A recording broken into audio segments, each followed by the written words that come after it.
வணக்கம் ஃப்ரெண்ட்ஸ், எல்லோரும் எப்படி இருக்கீங்களா? நல்லா இருக்கீங்களா? நம்ம அன்றைக்கி பார்த்த ப்ளவுஸோட கை டிசைன் தாங்க இது ரொம்ப சூப்பராக இருக்கும். குட்டி கைக்கு பஃப் வைக்கிறது எப்படி அப்படின்றதான் பார்க்க போகிறோம். இது சாரீலேருந்து கட் பண்ணி தாங்க பண்ண போகிறோம். இதுதான் ப்ளவுஸு. சாரியில் இருந்துன்னா உள்முந்தி கொஞ்சம் ப்ளைனாக இருந்துச்சு. ப்ளவுஸ் கொஞ்சம் லென்த்தாக தான் இருந்துச்சு. ப்ளவுஸ் கொஞ்சம் தேவைக்கு எடுத்துகிட்டு கொஞ்சம் அட்ஜஸ்ட் பண்ணி தைக்கிற மாதிரி தான் இருந்துச்சு. அதனால கொஞ்சம் லென்த்தாக இருக்கவும் இதில் ப்ளவுஸில் 1/4 மீட்ரு எடுத்து இதில் உள்முந்தியில் ஜாயின் பண்ணிவிட்டு உள்முந்தியில் 1/4 மீட்ரு கட் பண்ணிவிட்டு அதை வச்சு டிசைன் பண்ணிவிட்டு பஃப் கைக்கும் அதை வச்சே கொடுத்துட்டேன். ரொம்ப அழகாக இருந்துச்சு இந்த ப்ளவுஸு. எல்லோரும் சூப்பராக இருக்குன்னாங்க. ரொம்ப சந்தோஷம். இதை கட் பண்ணி எடுத்துக்கலாம். இப்போ உள்ளே ஜாயின் பண்ணுறதுக்கு 1/4 மீட்ரு நான் கட் பண்ணுறேன். அதாவது உங்களுக்கு பத்தும் அதை ஒல்லியானவங்க ஓரளவுக்கு அட்ஜஸ்ட் பண்ணி நீங்கள் தைச்சிருவீங்கன்னா கட் பண்ணுங்கள், இல்லைன்னா கட் பண்ணாதீங்க ப்ளவுஸில். ஏன்னா நான் எக்ஸ்பீரியன்ஸ் இருக்கவங்கன்னா கொஞ்சம் அட்ஜஸ்ட் பண்ணி தைச்சிருவாங்க. பிகினர்ஸாக இருக்கவங்களுக்கும் அது கொஞ்சம் கஷ்டம்தான். அதனால் கவனமாக தைங்க. இப்போ உள்முந்தியில் அதை கொஞ்சம் கட் பண்ணி எடுத்துக்கலாம். இது சாரீ நார்மலான அளவு தான், அதிகமாக எக்ஸ்ட்ரா இல்லை. அதனால சரி பத்தாதுன்ட்டு இப்போ நம்ம கையில் ஜாயின் பண்ணுவோம் இல்லையா, அது மாதிரி தான். ஒரு பக்கம் கொஞ்சம் எக்ஸ்ட்ராவும் ஒரு பக்கம் கம்மியாகவும் வச்சு நம்ம இதை மடித்து தைச்சிடலாம்.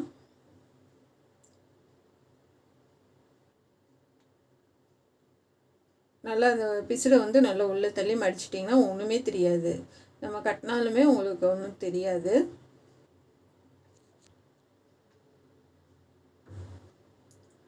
இப்போ கை உயரம் பார்க்கலாம். நான் ஒரு 6 இன்ச்சுக்கு எடுத்திருக்கேன் கையோட உயரம். 3 இன்ச்சுக்கு நான் மார்க் பண்ணுறேன். சென்டர் அடையாளப்படுத்திக்கோங்க. சென்டர் அடையாளப்படுத்திட்டு இப்போ 3 இன்ச்சுக்கு நம்ம பார்டரோட அகலம் எவ்வளோ இருக்குதுன்னு பார்த்துக்கோங்க. அந்த பார்டரோட அகலத்து அளவுக்கு நான் மார்க் பண்ணியிருக்கேன். ஒரு 2.25 இன்ச்சு இருக்குது கீழேருந்து பார்க்கும்போது. மேலேருந்து உயரம் 3 இன்ச்சு வச்சுருக்கேன். இந்த பக்கம் 1.5, இந்த பக்கம் 1.5 மார்க் பண்ணிவிட்டு இந்த மாதிரி வி ஷேப்பில் நீங்கள் அடையாளப்படுத்திக்கோங்க. இது கேன்வாஸ்லாம் தேவையில்லை, நம்ம சும்மா அடித்து திருப்பி டிசைன் பண்ணிக்கலாம். இப்படி வி ஷேப் கொடுத்துட்டு ஊசி வச்சு நீங்கள் அடையாளப்படுத்தினீங்கன்னா உங்களுக்கு 2 பக்கமும் அந்த அடையாளப்படுத்துறது பதிஞ்சிடும். அப்போ திருப்பி நீங்கள் அதே அளவுக்கு அடையாளப்படுத்திக்கலாம். அந்த ஓட்டை விழுந்துடும். அப்படியே அடையாளப்படுத்தி எடுத்துக்கோங்க. இப்போ இந்த மாதிரி எடுத்துகிட்டு பார்டர் இருக்குது, அதாவது மேல் பக்கமாக வச்சு நான் லைனிங் போடுறேன். அதை மேல் பக்கம் வச்சு அடிச்சுட்டு அடிப்பக்கம் திருப்பிக்கிற மாதிரி சும்மா ஓடு தையல் போடுறேன். கொஞ்சம் அடியில் மடித்து தைக்க தையலுக்கு விட்டுட்டு தான் போகிறேன் 1 இன்ச்சு. இப்போ இந்த கொஞ்சம் மேலே 1/4 இன்ச்சு விட்டு நம்ம கட் பண்ணி எடுத்துக்கலாம். இதே மாதிரி 2 கை கட் பண்ணி எடுத்துக்கோங்க. இப்போ இந்த தையல் மேலே அந்த நம்ம மார்க் பண்ணது மேலே தையல் போடுங்க. கரெக்டாக அந்த மார்க் பண்ணியிருக்கோம் இல்லையா, அது மேலேயே தையல் போடுங்க. நம்ம வெட்டிட்டும் தைக்கலாம், அதோட பெஸ்ட்டு இதுங்க.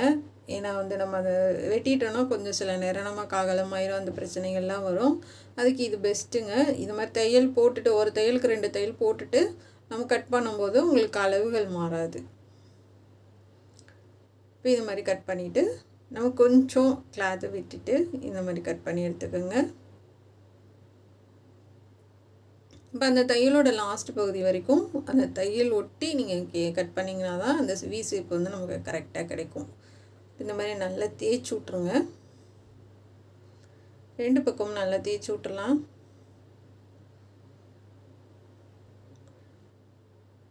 தேய்ச்சி விட்டுட்டு இப்போ அதாவது லைனிங் கிளாத் வெளியில் தெரியக்கூடாது. இது அந்த பக்கம் போயிடக்கூடாது. கரெக்டாக வச்சு எட்ஜிலே தையல் போடுங்க.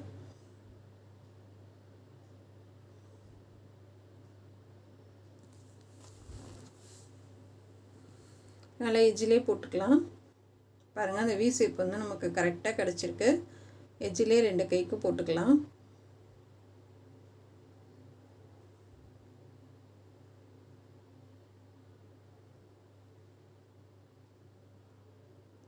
நல்லா அந்த ஷார்ப்பாக இருக்கிற இடத்துல நிப்பாட்டி அப்படியே திருப்பிக்கலாம். நான் வந்து பார்டரை ஒட்டி நமக்கு வந்துருச்சு கரெக்டாக.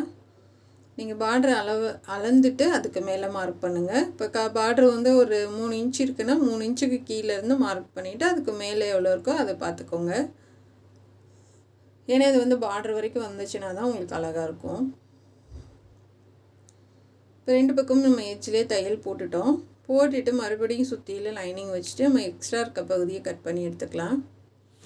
கட் பண்ணி எடுத்துகிட்டு கீழே வந்து நம்ம மடித்து தைச்சிக்கலாம்.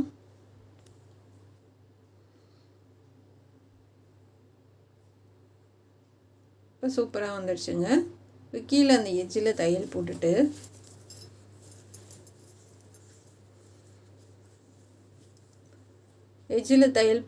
அப்படியே மடித்து நீங்கள் ஓடு தையல் போட்டு ஹெம்மிங் பண்ணாலும் பண்ணலாம். அப்படி இல்லைன்னா நெருக்கு தையல் போடலாம். நான் நெருக்கு தையல் தான் போடுறேன். பார்டரில் வந்து நமக்கு தையல் பகுதி தெரியாது. இப்போ அடியில் வந்து அந்த உள்மூந்தியில் கட் பண்ண கலர் வச்சு ஒரு லைன் பைப்பிங் கொடுத்துடலாம்.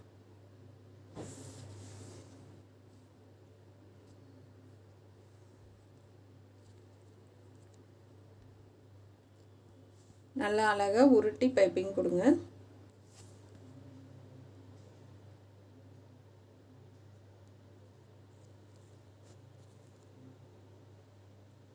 நல்லா கொஞ்சம் குண்டாக இருக்க மாதிரி பார்த்துக்குங்க பைப்பிங்.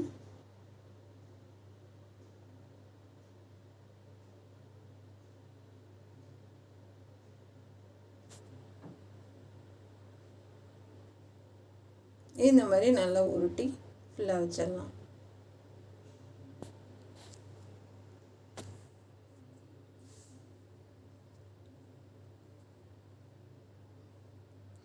இப்போ உயரம் வந்து ஒரு 5 இன்ச்சு, அகலம் வந்து 15 இன்ச் எடுத்திருக்கேன். உயரம் வந்து 5 இன்ச்சு, அகலம் வந்து 15 இன்ச் எடுத்திருக்கேன். சென்டரை அடையாளப்படுத்திக்கோங்க. இப்போ நான் கொடுக்குற மாதிரி ஃப்ளிட்ஸு கொடுக்கலாம். எல்லா ஃப்ளிட்ஸும் ஒரே இடத்துக்கு வர மாதிரி ஒரு 3 மட்டும் கொடுங்க போதும், ரொம்ப வேணாம். நிறைய அடிக்கடிக்கு கொடுக்கலாம், அந்தளவுக்கு மெட்டீரியல் இருந்துச்சுன்னா கொடுக்கலாங்க. இது கம்மியாக தான் இருக்குது, அதனால் நான் இந்த பக்கம் 3 இந்த பக்கம் 3 மட்டும் தான் கொடுக்குறேன். இதுவே நல்ல நெருக்கமாக அடர்த்தியாக தான் இருக்கும் உங்களுக்கு.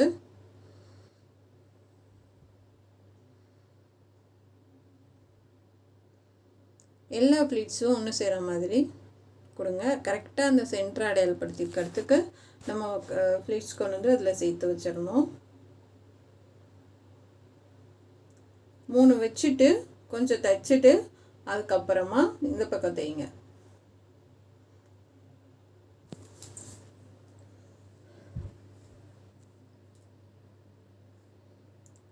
இப்போ வந்து இந்த மடிப்பெல்லாம் நல்லா எடுத்து விட்டுட்டு கையிலே நல்லா தேய்ச்சி விட்ருங்க. அயன் பாக்ஸ் வைக்க வேணாம். இது வந்து ரொம்ப மெல்லிஸாக இருக்க கிளாத்து, அதனால் அயன் பாக்ஸ் வைக்க வேணாம். இப்போ அப்படியே ஒரு தையல் போட்டுடலாம் அந்த மடிப்பை சரியாக வச்சு.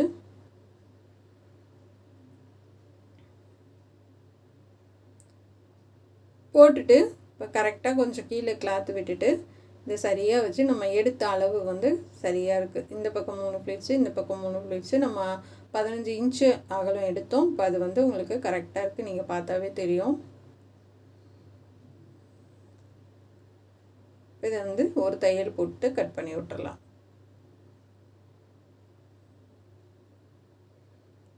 இப்போ 2 கைக்கும் நம்ம வந்து 2வது தையல் அமுக்கு தையல் போட்டுடலாம். இப்போ கை வந்து ஃபினிஷ் பண்ணிட்டோம்.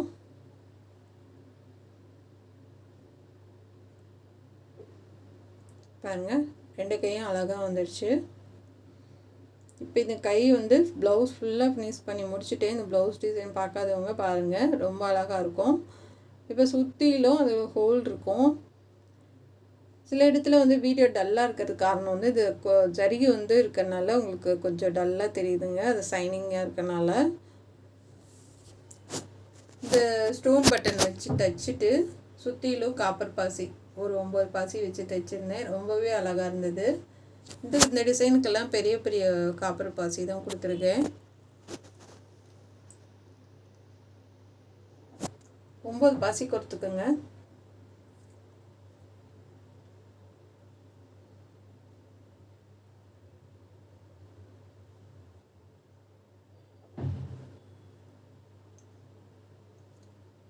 இது நல்லா கொஞ்சம் பெருசாக கொடுத்திங்கன்னா நல்லா தெரியும். அந்த ப்ளவுஸில் என்ன கலர் இருக்கோ, ஒயிட் கலர் இருக்கா இல்லை வந்து காப்பர் கலர் இருக்கா, கோல்டன் இருக்கா, அதுக்கு மேட்ச் ஆகிற மாதிரி கொடுங்க.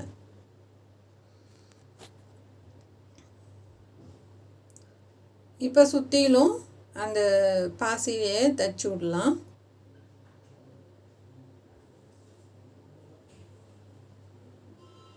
நல்லா பாசிலே தைச்சி விடுங்க. இப்போ ஃபுல்லாக முடிச்சாச்சுங்க. ரொம்பவே அழகாக இருக்குது. உங்களுக்கு பிடிக்கும்னு நினைக்கிறேன். இது ப்ளவுஸ் பார்க்காதவங்க பாருங்கள். இந்த டிசைன் கை டிசைனும் பின்கழுத்து டிசைனும் ரொம்பவே அழகாக இருக்கும். இது வந்து முன்னாடி சேர்த்து சொல்லி கொடுத்துருக்கேன் பாருங்கள். சூப்பராக இருக்குது. நல்லா சாரீக்கு மேட்சாக இந்த மாதிரி தைக்கும்போது ரொம்பவே அழகாக இருக்கும். இது பின்பக்கம். இது பிடிச்சிருந்துச்சுன்னா சப்போர்ட் பண்ணுங்கள், சப்ஸ்கிரைப் பண்ணுங்கள். நம்ம சேனல் பார்க்குறதுக்கு நன்றி. இந்த ப்ளவுஸ் டிசைனும் கை டிசைனும் உங்களுக்கு பிடிச்சிருக்கான்றதை கமெண்ட்டில் சொல்லுங்கள். Thank you friends.